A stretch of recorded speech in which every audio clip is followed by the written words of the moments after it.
Student loan forgiveness is biblical. Student loan forgiveness is biblical. And I know you may have friends in church who seem to be really bitter and angry and possibly jealous that poor people and neighbors and everyday people are getting forgiven their loans.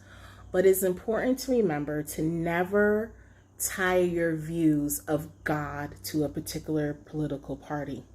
The God of the Bible, the God that we worshiped, is a God of mercy. He is a God of truth. He is a God of justice. He advocates for the poor and the downtrodden, and he forgives debts. Point blank, period. So in 2022, it has been apparent that God is at work. With the overturning of Roe v. Wade, he has made it a little bit more difficult for people to kill their babies due to convenience or whatever their factors may be, the murdering of babies. But I know a lot of people are like, well, that's something of the left, that's demonic, but there is demonic elements in both parties.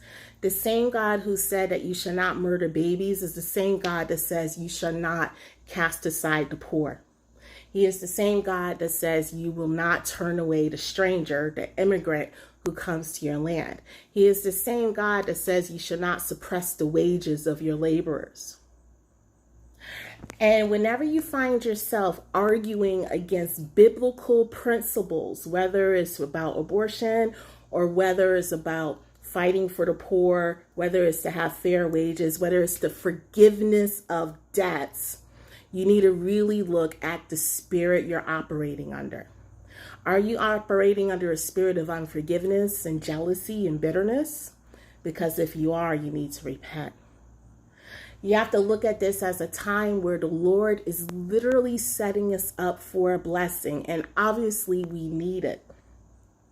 If the Lord is setting us up for a blessing where we are forgiving debts, where we're advocating for the poor and the downtrodden, then who are you to argue against that? You yourself had an unsurmountable debt of sin, and there was no way you could pay it back. But God himself forgave you your debts. So who are you to argue against God, to argue against biblical principles that no matter whether it's a government or an individual person or a business, if they choose to forgive debts, you have to understand and really question the motives of your heart and if you're standing on the side of God on this matter.